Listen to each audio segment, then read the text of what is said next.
Hello again and welcome to another Morty and Glory Warhammer 40k video. Today's video will be another tournament after action report. That's right, it's time for some dispatches from the front lines. And oh boy, do I have a spicy meatball for your viewing pleasure today. I know I said at the beginning of all these tournament reports, but this one really is a spicy meatball. This is something new, something different.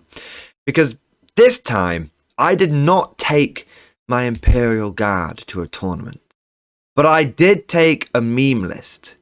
I decided that the answer to how many Tyranids you should have in a list was yes. And so this is my tournament after action report for when I took over 240 bugs into the competitive meta. And on that note, on that hype train rolling out, let's not mess around any further. Let's, I would say mount up, roll out and charge in today's video, but that doesn't seem quite right. Let's drop down in our mycetic spore, emerge in a pile of goo, and swarm right into today's video.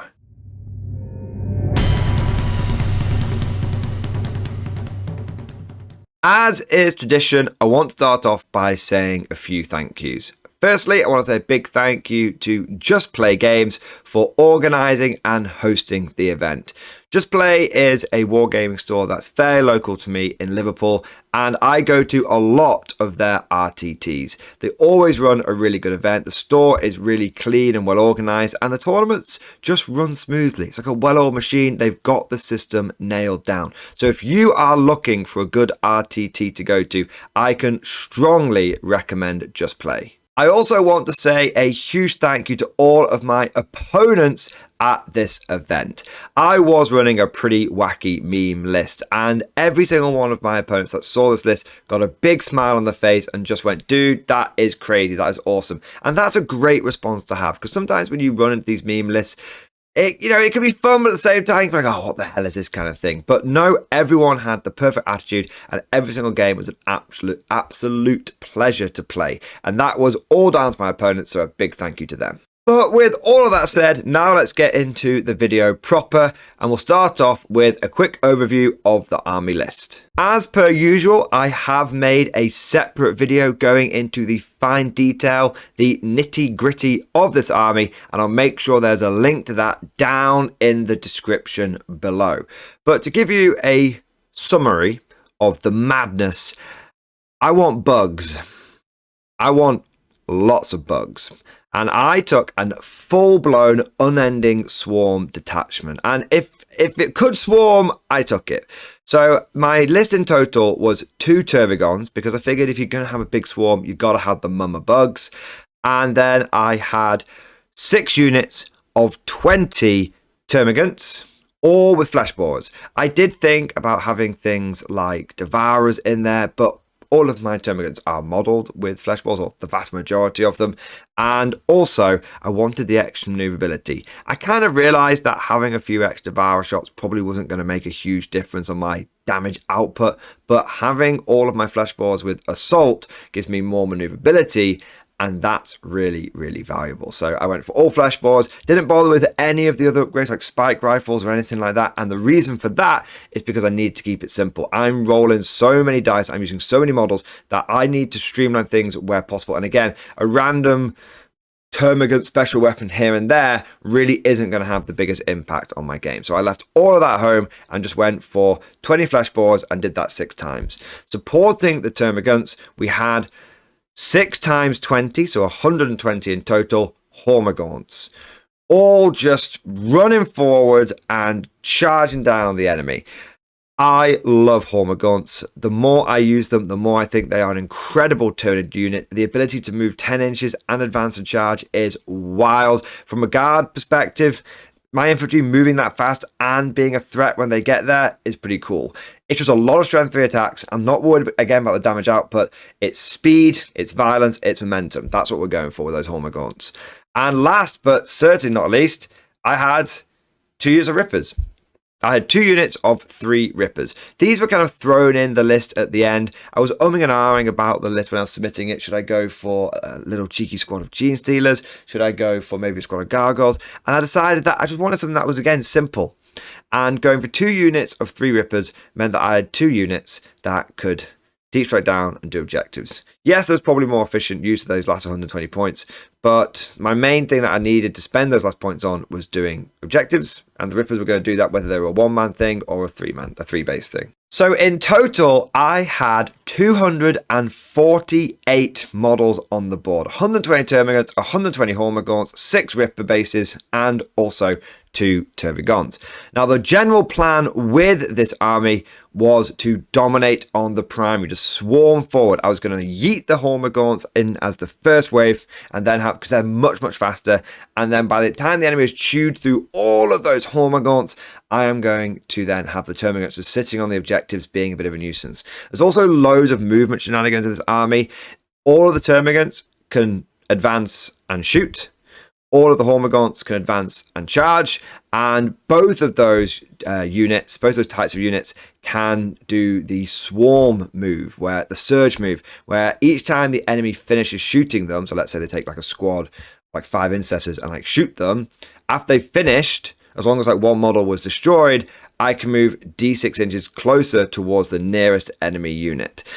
And if the opponent's got lots of little bits here and there, you can start swarming, getting a lot of extra movement, and what's really good is you can get into engagement range with that. So shoving those Hormagaunts forward, even if I don't get the charge off, if my opponent just, without thinking, goes, okay, well, I'll just do a little bit of spare firepower and shoots like some random bolt pistols or something into me, once he's finished, I go surge move and get into engagement range, and now he's just been completely thrown into disarray. So that surge move is really good, but also don't forget that the Termagants have got their skulking horror thing as well, or lurking horrors, whatever it's called. Basically, when the enemy ends a move within 9 inches of them, you can move d6 inches, and you can use that aggressively to move more guys onto objectives, taking the objective from them which they thought they had, or just using it to move out of line of sight.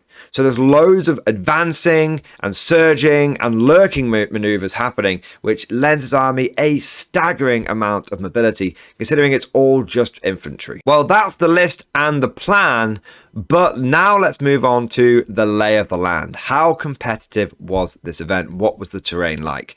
Well, in terms of competitiveness, I would describe this as a solid competitive event. It was regular competitive. It wasn't a beginner tournament. It wasn't a case of just turn up and have fun and learn the game. No, it wasn't anything like that. And it wasn't a complete and utter Shark Tank. There was a nice mixture of players, some which had some very meta armies, some which just had some fun armies, and a lot of people that were in between. So competitively, just a normal tournament. In terms of the format for the event, it was a 1-day, 3-round RTT. Finally, we have the terrain. Just Play doesn't use normal set terrain maps like UKTC, WTC, or even GW, but they do have their own in-house bespoke terrain setups, and they're mirrored and they're balanced and they're very good, and they're essentially been designed to put a lot of effort into building their own terrain maps, and they're essentially designed to accommodate all the terrain that the local game store has. And I would describe it as medium density. There are 2 to 3 ruins in each player's deployment zone. There's always some big landslide blocking things in the middle, and then on the flanks they tend to go for things like forests. So it's not as dense as you might say for something like WTC or UKTC, but it's not as potentially open like you can get with, well, GW terrain and also with player place terrain. It's just a nice medium density terrain that accommodates both shooting and assault armies. It might slightly favor shooting armies, but only by maybe 5%. But with all of that said, I think that's enough pre-game, preamble, if you will. I think I know why you guys are all really here. Let's get into the meat and potatoes of this video. Let's have a look at the games, and we'll start off with round 1. Now, for my first game, I played against Mark and his Chaos Space Marines. In his list, he had 2 Chaos Lords, 2 Warp Smiths, 2 squads of Legionnaires, and then he had 2 Rhinos. There was also a couple of Predator Destructors, and they had autocannons on top, las cannons on the sides, and then there were a couple of units of Chaos Chosen as well. A Forge Fiend, some Obliterators, and a couple of units of Warp Talons, and rounding the list out, some allied Nurglings. I really like Mark's list, not only because it was painted up in the Night Lord colours, but also because it was a bit different. There was no Abaddon and Terminator brick, rather we had some cool units that you don't often see, such as Chosen. And it was just nice to face off against K Space Marines that were running something a bit different. The mission that Mark and I were playing was Sites of Power. I quite like this mission, although my army isn't that set up for it with only having the 2 Tervigons, but the deployment was Sweeping Engagement, and the mission rule, the twist as it were, was Vox Static. So it's going to cost us a bit more CP if we wanted to do those rerolls, or if we wanted to draw some new orders. Now for objectives, Mark chose tactical missions, but I had a little think. I decided that, you know what, I'm not going to go for tactical because I don't have a huge amount of killing power. Instead, I'm going to go for fixed missions, and I chose Cleanse and Deploy Teleporter Homer. Now, little spoiler alert, I chose these missions every single time. It just seemed like it was a good way to run the list, and my whole thinking was just swarm the middle of the board and deploy the teleporter home in the middle as much as possible, cleanse the objectives, and hopefully get enough points in the bank before my opponent can clap back and drive me off. Now for deployment, well, mine was pretty straightforward. Hormagaunts up front, Termagants at the back, Tervigons hiding behind the big ruins. I essentially filled my deployment zone, so it wasn't there wasn't much thought that went into it. It was just put bugs down where they could. Essentially, the process I went through was put the Hormagaunts at the front behind line of sight terrain. When I run out of line of sight terrain, put the Hormagaunts at the front behind regular cover. Then put the Termagants behind whatever cover they can get their hands on. And at some point, I ran out of cover whatsoever. So I was like, screw it, that one unit can sort of go out in the open. Doesn't matter, it's one unit Termagants. If they die, I can just bring them back. But it was just fill the deployment zone, essentially, and just get ready to send in the first wave, and then get ready to start sending in the second wave afterwards. As for the Chaos deployment, Mark put his Warp Talons and his Obliterators into Deep Strike, and then the vast majority of remaining forces he put in the middle of his deployment zone behind that cover, although he did have 2 Predators, which he put more towards the left-hand side, ready to take advantage of that big open killing ground. With all of the units down, we go over to first turn and we do the roll off, and Mark actually wins. So that's really good for him because he can get some initial volleys of fire downrange, start thinning out the Tyranids before they get to him. And that's pretty much exactly what Mark does. He brings his Chaos Space Marines forward and he sets up those Predators ready to start slinging shots down that left flank. And then he puts a Rhino with a unit of Legionnaires and the Warpsmith in the middle objective, trying to hold onto that for that Sites of Power. And then he also pushes his Forge Fiend round to the right-hand side. Opening fire, it's a mixed bag, to be honest. The Predators don't do as much anti-tank as you would expect. The fact that I'm behind cover and that they don't really have blast, they've got las cannons and auto cannons, means that I lose a handful of Tyranids on the left-hand flank, but really not as many as you would expect from what is meant to be an anti-infantry Predator. This is something that I've noticed before when I faced off against, it was Dark Angel Predators with my Pure Infantry Guard, and my opponent took 3 of them, put them all into one 20-man Krieg blob, and I lost like 7 or 8 dudes. So it was kind of similar results going into the Tyranids. Where the big pain came in was with his Forge Fiend. Now that thing had 3 ectoplasm cannons, essentially plasma cannons, and they've all got blast, and he puts them into one of my Tyranid units. He rolls well on the number of random shots, and nearly an entire unit of Tyranids just goes pop in a single go. But fortunately for me, they were just Termagants, and they were that one unit that I had essentially thrown out because there was nowhere else for them to go. With a reasonable amount of casualties inflicted, the Chaos Space Marine turn ends, and we go over to Tyranid turn 1, and I just swarm. My Hormagaunt on the left move and advance forward. They get a big 6 on the advance, and they get right into the face of those Predators. In the middle, I do the same thing with another unit of Hormagaunts, and I do the same thing on the right-hand side with another unit of Hormagaunts going towards his Forge Fiend. I bring up a couple of, everything's pushing forward, but I get a unit of termagants onto the left-hand objective, and I get a unit of termagants towards the middle, and a unit of termagants on the right-hand objective. And so I am able to cleanse and deploy Teleporter Homer, maxing out my secondaries for that turn. Not quite maxing, I should be clear, because I deployed Teleporter Homer in the middle. I got 3 points rather than 4, but still, I got both of my secondaries in the bank. And then it comes on to charges, and I charge the Hormagaunts into the Predators, and I charge the Hormagaunts into the Warpsmith and the Nurglings and the Legionnaires, and then I charge the other Hormagaunts into the Forge Fiend. In terms of damage, I actually do a reasonable amount of damage. A lot of the Nurglings go down but aren't quite wiped out. The Warpsmith takes a couple of wounds as well. And I'm actually able to start chipping wounds off both the Predator and the Forge Fiend. It was pretty cool.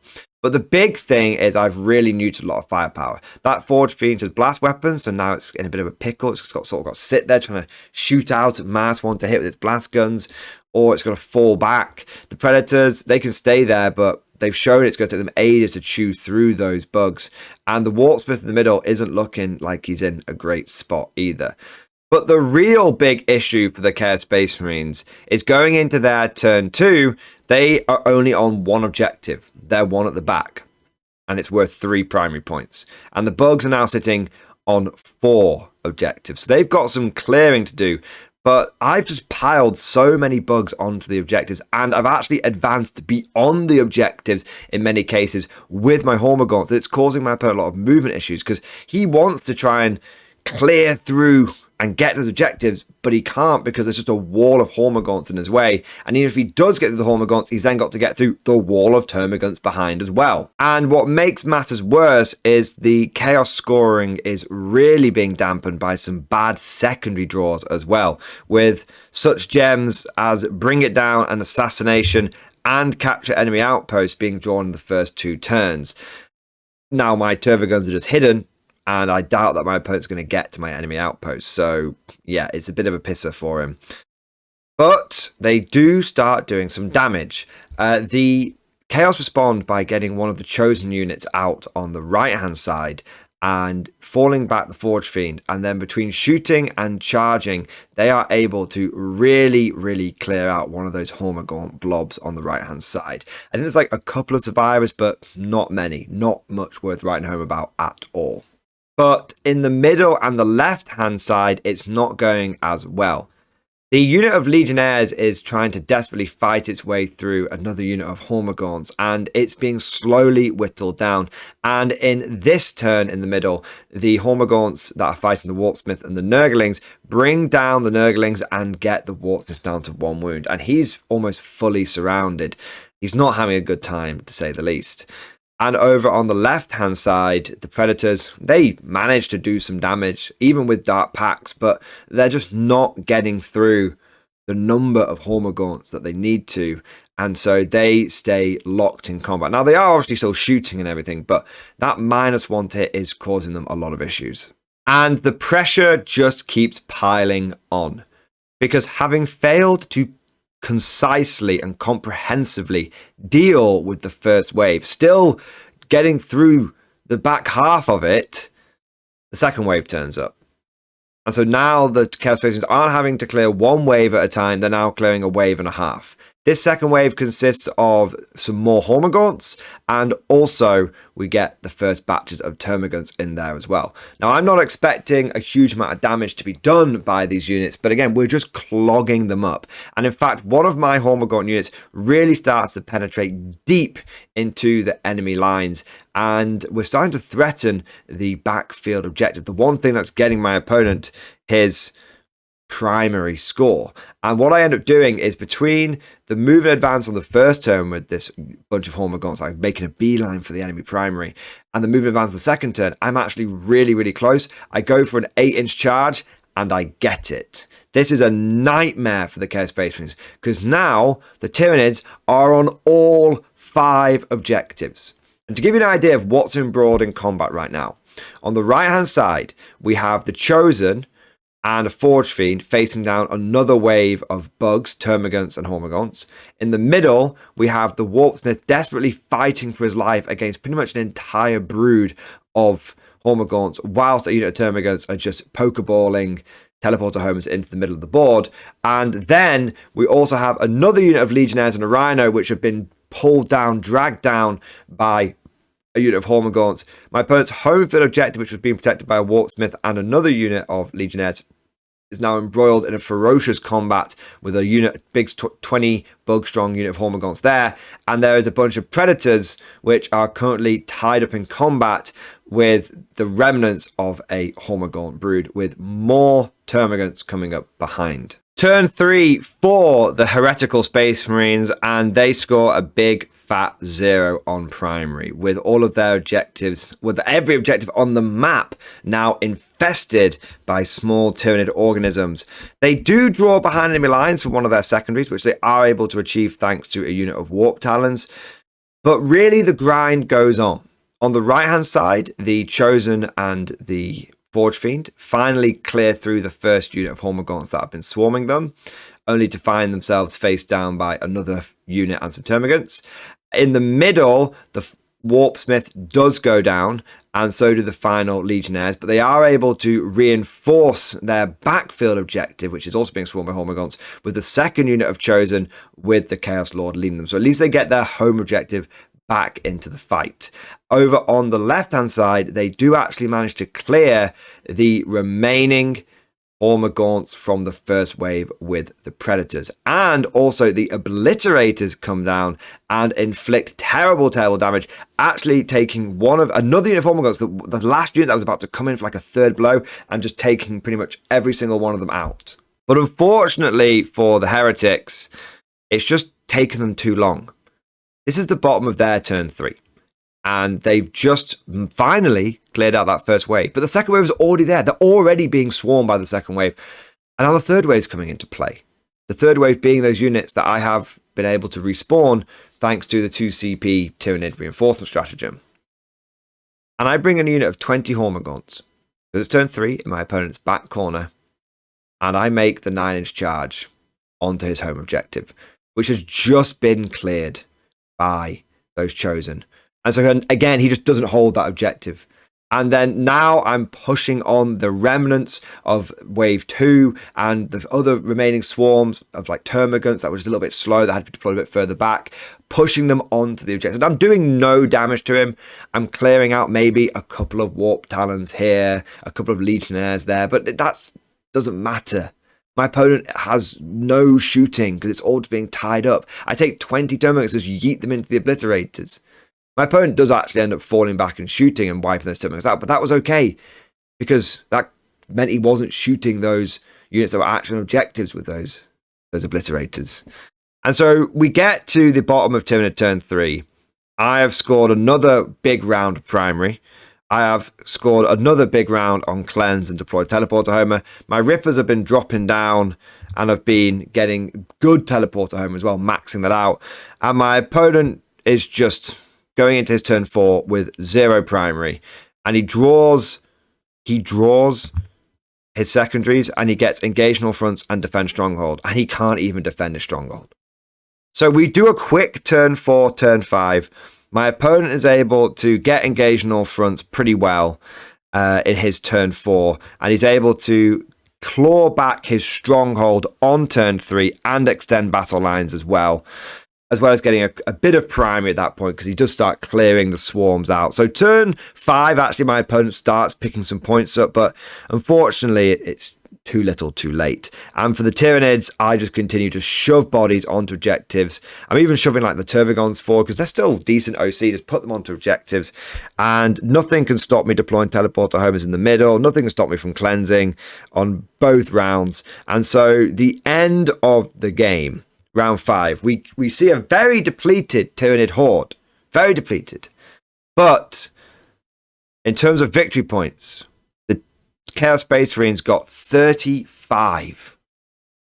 Only getting a handful of primary. Most of that being secondary. Only get a handful of primary.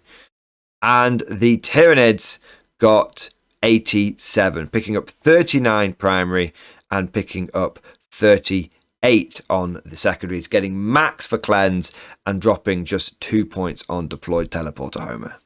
What an absolutely brutal game one. Hundreds of Tyranids dead. I think we counted up a mark by the end of the game, was able to kill over 200 of the bugs, but with them coming back every round, it was just unending waves. So many Tyranids that the Marines just didn't have enough bullets.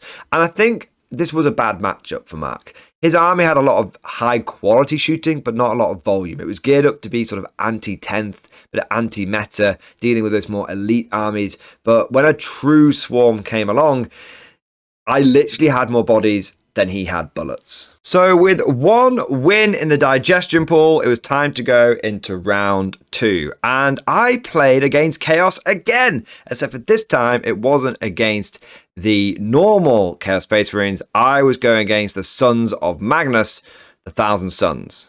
Now, commanding these warlocks was a chap called Jack, and in his list, he had Ahriman on disc, an Exalted Sorcerer, an Infernal Master. He had Big Magnus himself, that's right, Commander of the Nipplehorns was here. There was also a Thousand Sons Demon Prince and a Thousand Sons Sorcerer. There were 2 big units of Rubric Marines packing all of the Flamers, and 2 small 5-man units of Rubric Marines that were instead using things like the Soul Grinder cannons.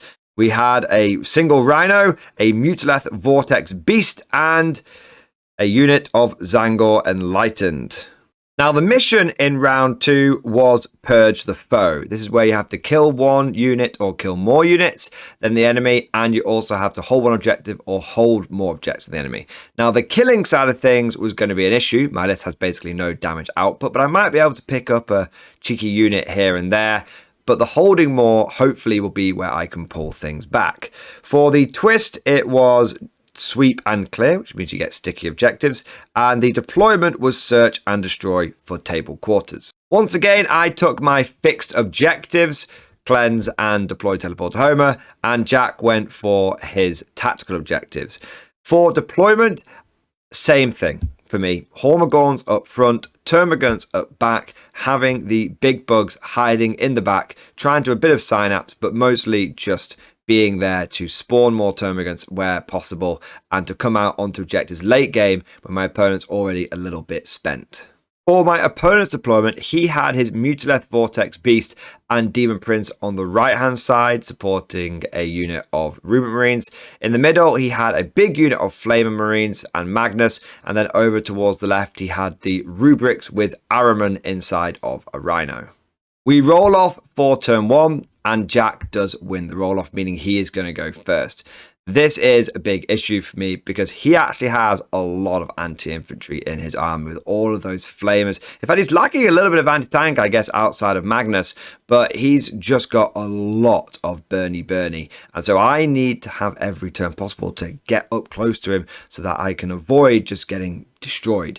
But he does get the first turn and he moves out very aggressively. He takes the Mutileth Vortex Beast and the Demon Prince and the Rubric, starts pushing them down the right flank, going towards the objective there. And then he pushes his Zangor units forward. He's got 2 of those and they start making a bit of a screening line. And then Ahriman and Magnus, well, I should say Ahriman in the Rhino with his squad and Magnus go down towards the left-hand side.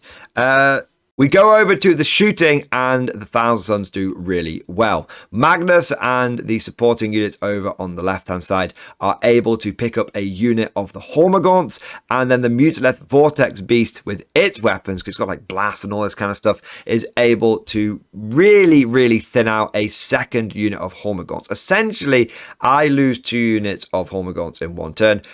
And this is going to really neuter my ability to go in there and swarm him down. Also, it's even worse because I didn't get the first turn. I only had 1 CP, so I couldn't even bring the Hormagaunt squad that I lost back using my stratagem. But the Tyranids may have been hit hard, but they are going to hit back even harder. Or at the very least, they're going to swarm back even harder. One of my Hormagaunt units goes barreling straight into a unit of Zangors and is able to kill it. That's really important because it means that I am able to avoid my opponent getting kill more on the primary, and it gets me 4 for Purge as well. Elsewhere, I am swarming the objectives with all of the bugs that I can get my hands on. And I even managed to get a cheeky charge over onto Araman's unit and avoid the overwatch because I do it from behind some terrain. I do end up eating an overwatch from one of the flamer squads, which is a bit unfortunate, and I am lucky that my opponent doesn't roll super hot. I do lose the majority of a unit of termagants, but they're not completely out of it. I am able to cleanse 2 objectives. I am able to deploy Teleporter Homer in the middle, and I am starting to swarm forwards. But my opponent has got a lot of firepower that's coming back my way, and I haven't really taken much of that firepower out. I mean, Araman's unit it's a lot less flavors for me to deal with there, but as you'll see, my opponent has ways of dealing with my tying up tricks. Turn 2 for the Thousand Suns is brutal. They get almost a perfect set of cards. They get overwhelming force and no prisoners, loads and loads of killing power, and that's all they want to be doing. They don't want to be sacrificing units to do things like investigate signals or deploy teleport hubs. They just want to be killing. At this crucial point, that's what they need to be doing, and that's what they do.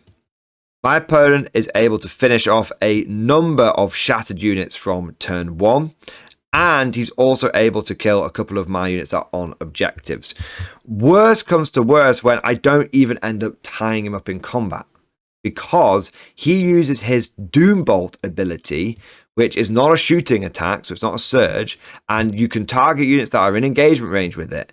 So he Doombolts his Araman unit and his other units basically out of combat. He can do it twice, and he gets really lucky. He gets like a 6 on both the Doombolts, and the units that should have tied up Araman for a turn, these like should have tied up the other Flamer Marines for like a turn, just don't. And so I've just yeeted forward loads of bugs to try and slow my opponent down, only for that to not work. And that was a really, really big blow. So my opponent is scoring well, and he's clearing me damn quickly. Going into turn 2, and the Hormagaunts are pretty much down and out for the count. There's a few scattered remnants here and there. So it comes over to the Termagants to try and score as many points as possible. I do actually end up controlling more objectives from my opponent, and I'm able to get the max cleanse, and I even get really good teleporter homers as well. So turn 2 is a really big scoring turn, but the really telling factor, what gives the game away, is the fact that I can't kill anything. I don't get a single unit wipe because my Termagants are just firing flesh balls at things, and they're good at holding objectives, but it's my Hormagaunts that normally grind things down with all of their attacks, because they get like 3 attacks each. So I don't kill anything, and this is really bad because I'm not doing any damage to my opponent, and my opponent is getting through me very quickly. We go over to turn 3 for the Thousand Suns, and they are able to control an objective, which gets them points, and because they only need to hold 1. That's the crazy thing. In this mission, me swarming multiple objectives basically means nothing. Benefit of hindsight, what I probably should have done in this game is played it really, really cagey, but I can't really hide my army. That's the problem. There's so many models that anything that's out there is just going to get picked up. So my opponent just continues to hold an objective because that's all he needs to do, and he just keeps killing. He's getting kill more every single round, and he gets extend battle lines, which is perfect because he only has to hold 1 objective, and he's got Araman holding down the one on the left-hand side. And for investigate signals, he just takes his Rhino and puts it in a corner and does that. So he just gets 2. So it's not a big scoring round on the secondary for my opponent, but he's doing really well on the primary. As for what my opponent kills, he just clears. He's now got 2 Flamer units, which every single turn I am getting hit by double Doombolt. Every single turn I'm getting hit by double Flamer Mob. Every single turn when I move, I'm getting hit by one of those Flamer squads again. It's really just clearing through me so quickly. This army was geared up for destroying hordes, and it did so very effectively. And frankly, by the time we get to the end of my turn 3, my swarm is basically spent. It's gone. Even with reinforcements coming in on the flanks, 20 Hormagaunts here, 20 Termagants there is not enough to turn the tide. And really you can see my army just drop off, just fall through the floor with my turn 3, because the only points I get is control 1 objective and deploy teleporter Homer. I don't even have enough bugs left, enough objective control left to do cleanse. The whole thing my army does is hold primary. So end of turn 3, the game is basically over. And in terms of points that I'm able to score, I just keep dropping like Hormagaunts down, reinforcements down into my enemy's backfield, which allows me to get teleport to Homer again turn 4 and again turn 5. But by the end of turn 5, my opponent is basically controlling more objectives than me. He's killing more objectives than me. I'm barely getting any primary. He draws area denial, which he firmly gets, and in turn 5 he gets capturing the outpost, which he actually manages to achieve because he's got the dark matter crystal and he's got Magnus, so he just teleports over. Magnus just flies over there and the dark matter crystal just moves over there, and he is able to capture my outpost. And so the final score of the game ends up being 80 points to Jack and 57 points to the Tyranids, which is a pretty hefty victory for the Thousand Suns. But the silver lining, the little glimmer of hope that I can take away, is that we were using WTC scoring for the tournament, so it ended up being I believe it was a 14-6, so I did come away with 6 tournament points, which I'm happy with. This was a really brutal matchup for me. There wasn't much I could do after I lost that first turn, and with it being Purge the Foe, this was tricky. I guess the number one lessons learned from this game was that even if you have 240 bugs and you can bring back like 20 a turn, it's still entirely possible for your opponent to just slaughter you. This is 40k at the end of the day. It's a very lethal game. There's a lot of dice being thrown around, and it's not out of the realms of possibility at all for individual enemy units to pick up entire 20-man broods. But with all that being said, I loved this game. I always say you learn more from a loss than you do from a victory. And I'd gone into this game feeling a bit cocky after my first game, how my opponent hadn't had enough bullets. And I learned that, obviously, as we just said, there is armies out there which have the volume to deal with this. But most importantly for me, this was actually my first time playing against 1,000 Suns in 10th edition. I see them all the time. I always play next them, but I never play against them. And this game gave me so many good and useful insights on how the army plays. And that's really important to me because I do other videos like Meta Monday where I try and analyze things. And I've been saying for a while, like, I'm not sure what makes 1,000 Suns so good. They just seem to be really powerful. And this game finally allowed me to peek behind the curtain and learn about 1,000 Suns. And I want to say a special thank you to Jack because he was very patient with me and I was asking him lots of questions. And I made it clear, like, dude, I'm not questioning you because I don't believe you. I'm questioning you because I want to learn from this game. And he went, no problem, man. And he actually printed out, he had these couple of like cheat sheets that he gave to his opponent. So this is how my Cabal points work. It's how my stratagems work. It's how they interact and everything. And so it was a really nice game and a fantastic learning experience. So big thank you to Jack for holding my hand through that and teaching me the ways, the mystical, magical ways of the Sons of Magnus. So with 1 win and 1 loss under my belt, or should I say in the digestion pool, we then get into game number 3, the final round of the tournament. I play against another Jack, a different Jack, I assure you, and he had Necrons. Now in his list, he had a Hexmark Destroyer, Illuminor Zeraz, really cool model, probably my favorite Necron model of all time. Just love the way he's sucking that guy's brains out, sucked his brains out. Also had 3 Plasmancers and 2 Technomancers. One which had the enhancement Dimensional Sanctum, and the other one which had the enhancement Metodermal Tesla Weave, which I have no idea what that is, but it sounds incredible. He then had 3 units of Immortals, all 5 strong, all with Tesla carbines. And then there were 3 Canoptic Doomstalkers. There was a Canoptic Reanimator, 3 units of Canoptic Scarab Swarms. 2 of them were 3 bases. 1 of them was 6 bases. Then there was a Canoptic Spider, and then 2 big units of Canoptic Wraiths. And I say big, I mean there were 6 in each one. And then we had 2 of the regular destroyers. Sorry, correct me. 3 of the regular destroyers.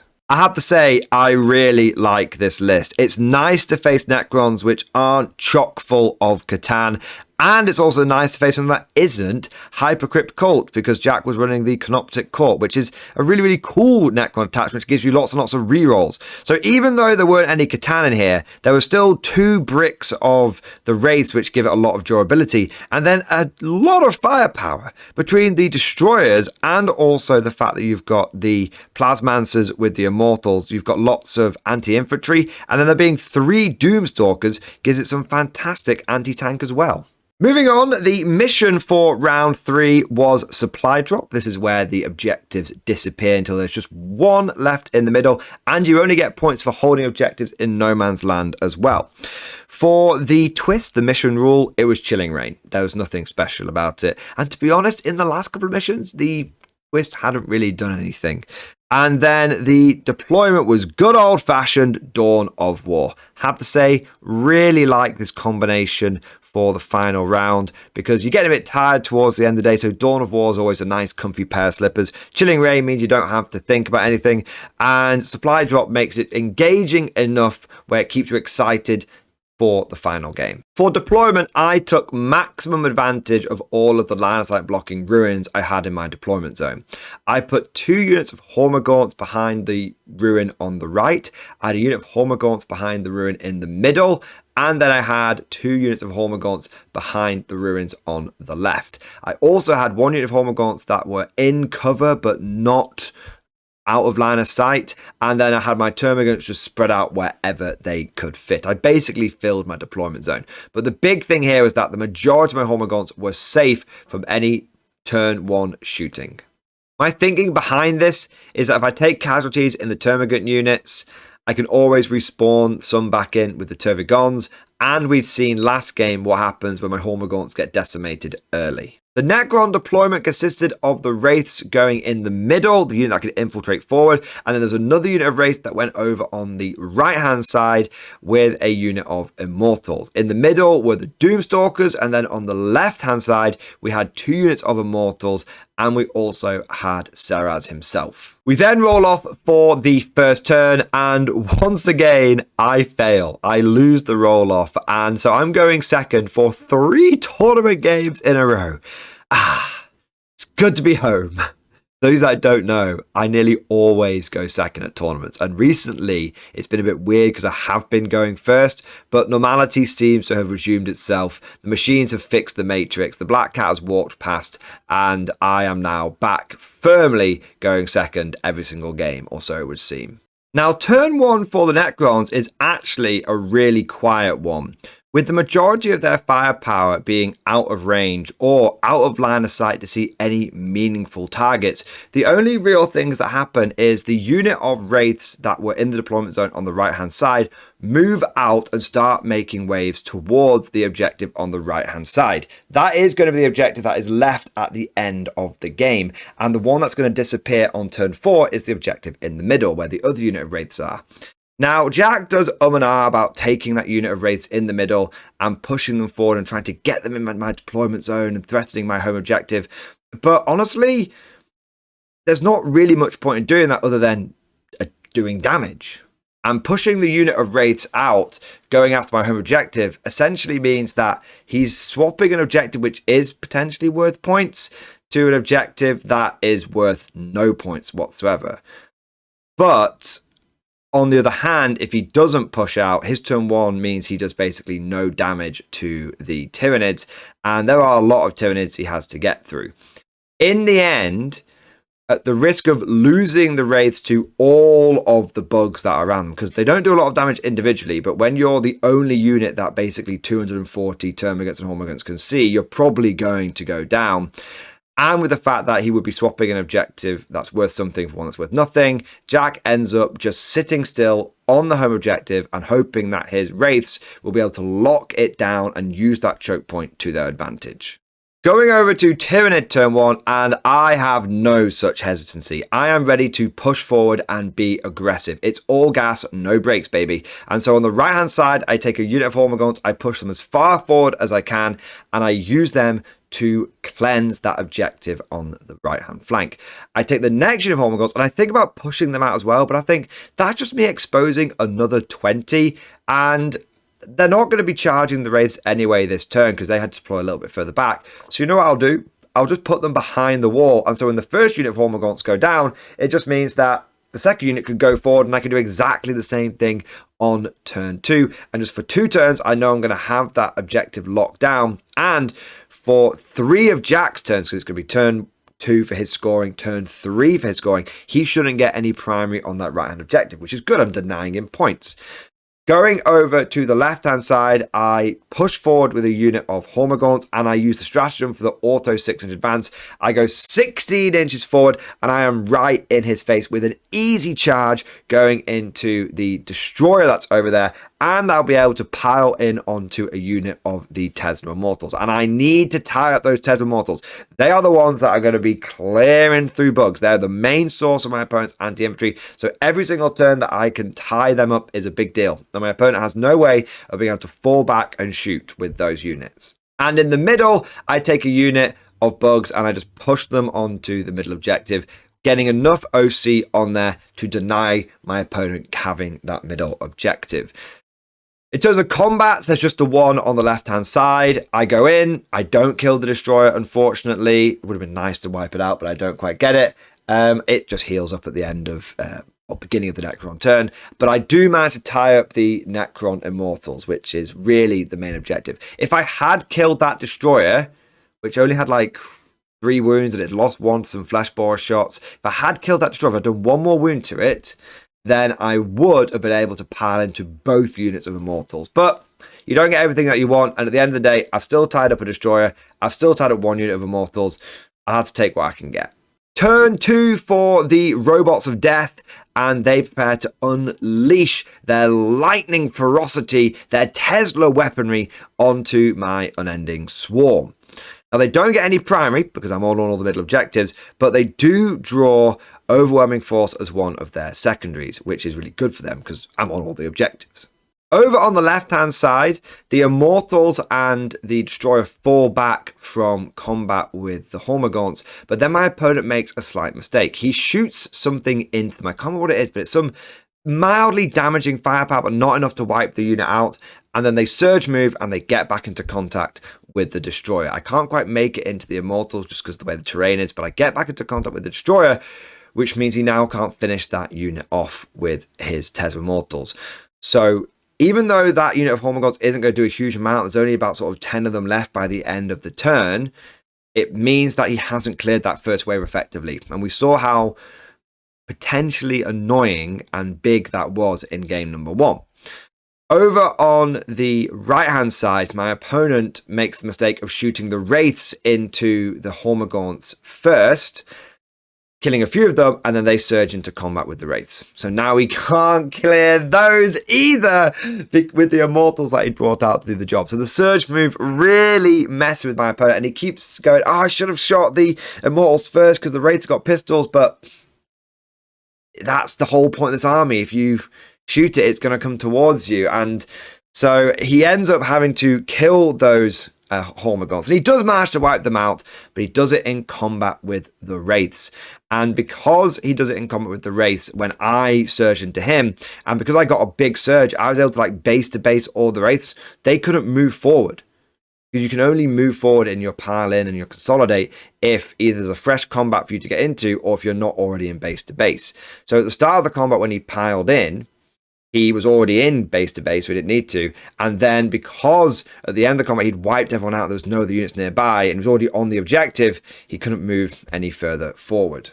And interestingly, in the middle, my unit of Hormagaunts actually survives. Because of the way the choke point is, my opponent can't actually get all 6 of his Wraiths into combat with me. And so it's just 4 Wraiths in combat. And they've got 4 attacks each, but they're only hitting on like 4s. And so I end up surviving combat in the middle. I don't do any damage really worth a damn to those Wraiths, but the fact that I'm still there and my opponent hasn't been able to clear me out is really nice. Just all these little scraplets surviving means that there's more bugs for me to use in subsequent turns and more threats my opponent's going to have to deal with later on. Another big thing to mention as well is I'm getting a lot of free movement because my opponent is like moving around within 9 inches of some of my termagant units, and then they get to do their scuttling horrors, and they get a free d6-inch move, and they're rolling quite well on that movement, and so I'm getting a few extra inches here and there, allowing me to avoid some firepower or get more bodies onto objectives. And speaking of objectives, going into turn 2 for the Nids, I do hold 2 objectives in No Man's Land, which means that I am able to get 10 victory points. Nice big lead on the primary over the Necrons. And then, of course, I bring my Rippers down in my opponent's deployment zone, which gets me good teleporter homers. And I'm also able to cleanse 2 middle objectives, because what I did last turn on the right-hand flank, I do again. So I take 20 Hormagaunts, I just move them out, I get them onto the objective, and I start cleansing it. Also, because I'd lost a unit of Hormagaunts on my last turn, and I brought them back with the reinforcement stratagem, I bring another unit of Hormagaunts on, and I just bring them on the right flank, behind the ruin, in exactly the same place. So not only have I been able to deny my opponent on that right flank in his turn 2, and I know I'm going to be able to do it in turn 3, but guess what? I've got another wave set up, so I'm going to do it again in turn 4. Despite the fact my opponent has got Wraiths near an objective, he just can't hold it, because I keep dumping 20-man blobs of Hormagaunts onto it. In the middle, I start pushing on Termagant units, getting ready for the fact that those Hormagaunts are probably going to go down, and the Termagants will need to go in. And in fact, I end up charging Termagants into his Wraiths, just because I can attack like the leader on the side without the rest of the Wraiths really being able to do any supporting attacks. And it just gets me free movement forward, and also forces my opponent to decide whether he wants to fall back to do any shooting on those Termagants, or if he basically just wants to leave them so that they will be able to start swarming the objective and tying those Wraiths up. And as we've seen, those Wraiths really don't have the volume of attacks that they want to clear through all of these 20-man blobs, because he hasn't got the central power grid. Because I'm controlling all the objectives in the middle, the only way my opponent's getting any meaningful rerolls is in his deployment zone, but that means he's having to hang back. So my opponent's in a really difficult position where he wants to do damage, he needs to do damage, but because I'm controlling all of the objectives, it's making it very hard for him to do that and also take objectives. Over on the left-hand side, I push forward another unit of bugs, and the few survivors, about like 3 or 4 survivors from that first wave, actually end up falling back, and I put them onto the objective. Sure, they're going to have to take battle shock, but in subsequent turns, they'll be closer towards Tervigon, so they'll be able to do that with Synapse. And also, it's just another few bugs, a few bodies that I've husbanded, and if they do pass the battle shock, that's more OC. That's like another 6 OC that I can put onto an objective. Turn 3 for the Necrons, and they're in a horrible position. They don't get any primary again, and the one objective that they look like they might hold, the one in the middle, is going to disappear turn 4, when they won't score it. So my opponent has to try and do as much damage as possible. And so he shoots my Hormagaunts on the right-hand side with his Wraiths. And I surge move into them. And my opponent goes, "Oh, God, why do I keep making this mistake?" Because now he can't shoot his Immortals into them. So his Mortals on the right-hand side have missed out on shooting basically twice in a row now, which is brutal. Because those Immortals would definitely clear them or wound them so much that then the Wraiths could finish them off easily in shooting. But he shoots the Immortals first, and then the Hormagaunts surge moved into the Wraiths, and so he shoots the Wraiths first, then the Hormagaunts surge move into the Wraiths, and once again, I tag them all up. So exactly the same that happened turn 2 happens turn 3 over there. Sure, those Hormagaunts go down in my opponent's combat phase, but once again, there's enough room for me to start preparing the third wave and getting onto that objective. In the middle, my opponent does start chomping down on some Termagants, but he's just not got the damage. He has a bad dice roll, and so I end up just not losing that many Termagants in the middle whatsoever, and that's a bit of a problem. to say the least, because those raids are just being gummed up, not even by good bugs, they're being gummed up by the crappy termagants, but that's just taking them out of the battle, and my opponent could really do with those units over on the left hand side or over on the right hand side, but he tries to he starts thinking about falling back with them to try and deny me the objective and all this kind of stuff, and in the end he just ends up just sticking there in combat because he knows that that objective isn't worth anything anyway, and he thinks, well, we're kind of tying each other down. My wraiths are tying down at least a couple of units of termagants in the middle, and at the very least, it's kind of like mutually assured tar pitting. Over on the left-hand side, it's a similar story. My opponent has a big unit of bugs in his face, and he shoots his immortals, and he shoots the ones that aren't in the power grid first. And what I do is I spend a CP so that I have -1 to hit, teaming masses.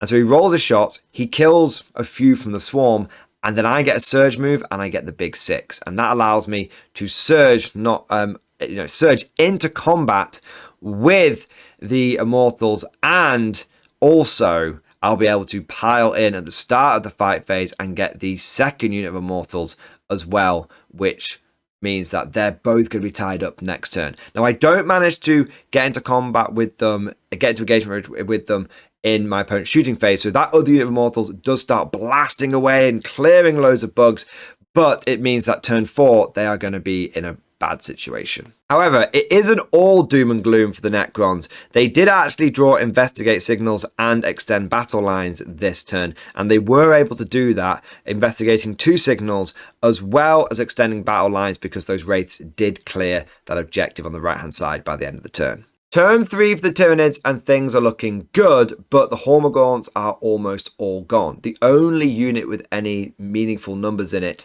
that is left is the one on the right-hand flank, which came back turn 2. And they are going to be gone by the end of this turn, because I know that I'm going to be yeeting those onto that right-hand objective, denying it from my opponent again in turn 4. That's exactly what they do. Same situation happens over there.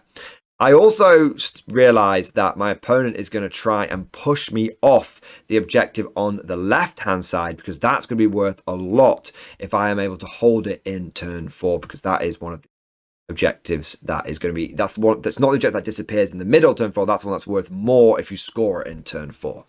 And so what I do is I take every turn I have on the left-hand side and on the middle that can be spared from gumming up those wraiths, and I push them onto that objective. And I end up having about 80 OC on that objective, just 40 bugs. I even have the Tervagon moves out and advances over there as well. Elsewhere, it is business as usual, with me just flooding the board in the middle with bugs. And also, I had one unit of Hormagaunts, I had one more unit of Hormagaunts that I sort of kept in the middle behind the ruin, and I push those forward over onto the right hand objective, because I know that I need to try and throw bodies that way to stop my opponent from scoring it going into turn 5. But it is a big scoring turn for the Tyranids. I do hold 2 primary objectives, getting me 10 points, and I also deploy teleport homers again turn 3 with dropping my rippers down, and I'm able to get the big cleanse as well. Going into battle round 4, and the Necrons draw a couple of really good cards. They get no prisoners, which they can easily do. There's loads of little remnant broods hanging around the place. And he also gets engaged on all fronts, which he can achieve for max as well. And in fact, he does max both of those objectives out. The big issue is my opponent, again, scores no primary. The middle objective disappears turn 4.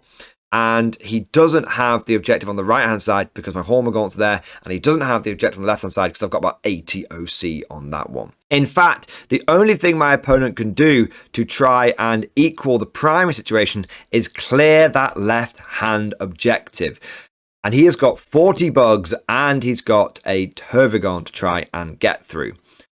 And he almost does it. This is the display of firepower that Necrons have been waiting to unleash. Now, even though that I had gummed up his immortal units in my turn 3, the problem is that he's got Plasmancers in there, and they have these abilities which allow them to do like loads of mortal wounds. And between like the combats and also this ability, he is able to actually get rid of all of the bugs that have been tying up those immortals, which then means that they are able to shoot, and they unleash so much firepower, and by the time the dust has settled, the only unit that's really left on the objective is my Tervigon. But Tervigon does live. All the little bugs may die, but my opponent couldn't quite get the angles that he needed for his Doomstalkers over there, so she does live. No real damage done to her whatsoever, and so I am able to hold on to that objective and get a big 8 for the primary in my turn 4. And just as we're wrapping up my opponent's turn 4, the TO comes around and says, you've got 5 minutes, you need to wrap up the game. It's a hard dice down. My turn 4 is really quick, and I just say, well, I hold that objective, so I'll get the 8 primary, and I'm going to cleanse that objective over there as well, and then deploy teleport to Homer. I'll just do it with a unit of Rippers in the backfield, because my opponent had failed to kill them because they were such like low priority. And that's my turn 4. I don't do any moving or anything. I don't need to. And so we get to the end of turn 4. Unfortunately, we don't have time for a turn 5. And the final score ends up being 39 victory points to the Necrons. They scored all of that on secondary and battle ready. They did not get any primary the entire game. And for the Tyranids, I was able to score 67 victory points, getting 28 on primary and getting 15 on deploy teleport to homers and 14 on cleanse and 10 for battle ready. And so with that, we come to the end of round 3 and the end of the tournament. And the Endless Swarm has managed to go 2-1. And because we had scored really well in all of our games, we actually ended up podiuming, coming 3rd overall in the tournament. I have to say, I really enjoyed this event. It was an absolute blast using the Tyranids. It was the first time that I've used the Unending Swarm, and it is my preferred way of playing Tyranids in general. I've been waiting a long time to get this list onto the tournament scene. I actually started collecting it towards the end of 9th edition, and finally seeing all of those little buggers just swarming all over the place, it warmed my heart, and it was a lot of fun.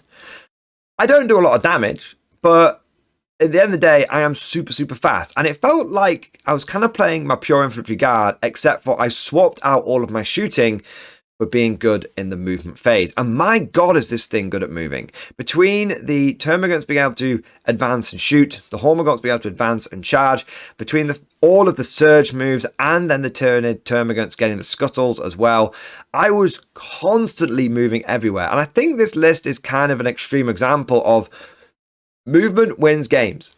I never outkilled my opponent. I barely scratched their armies.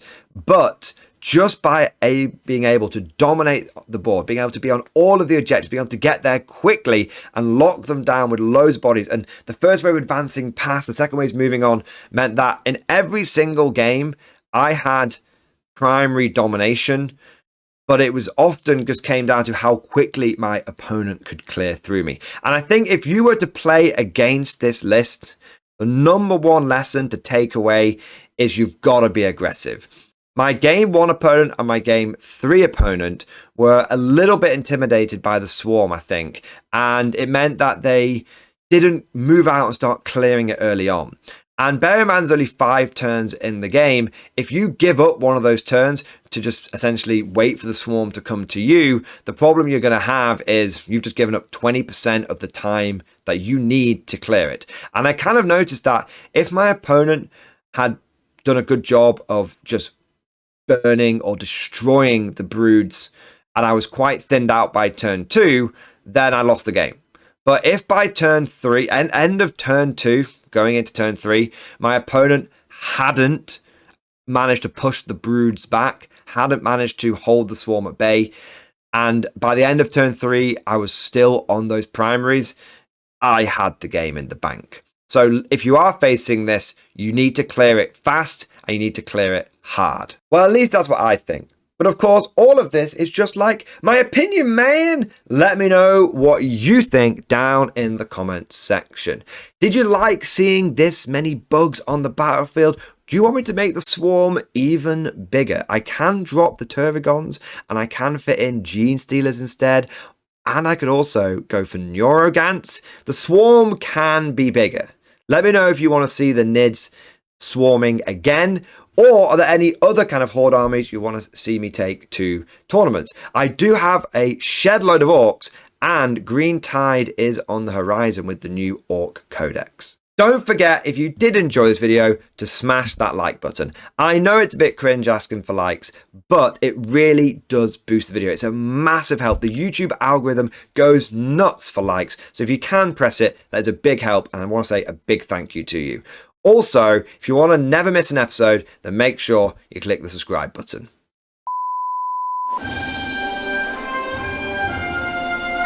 Would you like to know more? If so, then please consider becoming a channel member or patron. By supporting the channel, not only will you be doing your part, but you'll also be helping me create more content for your viewing pleasure and unlocking a whole host of perks. You get everything from a badge next to your name, custom emojis, but the big one is access to the Mordian Glory Discord server, an online community with almost 2,500 active members. It's always popping off in the MG Discord. We've got channels for army lists, hobbying, tactics, stories, and even a pretty spicy meme section as well. For all you greenhorns that wanted to see the Mordian Glory Hole, today is your lucky day.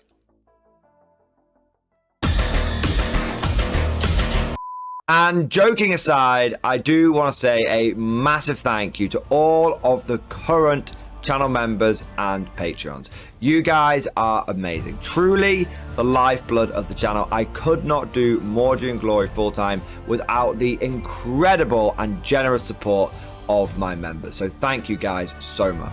And last but certainly not least, I want to say a personal thank you to all of my top tier Patreons. These are the War Masters, the people who have truly gone above and beyond the call of duty. So a heartfelt thank you to Alex Dengal, Bon Vert, Mad Larkin, Marcus Roberts, Mark Panconi, RJ Scorpion, Swordfish Trombone, Try Again Bragg, John Stubbs, Nick Walsh, Diesel Fox, and August Varney. Seriously guys, thank you from the bottom of my heart. Your support is incredible and it makes a huge difference. Thank you so much. That's all for now. Hope you've all enjoyed today's video, and of course, as always, see you guys next time.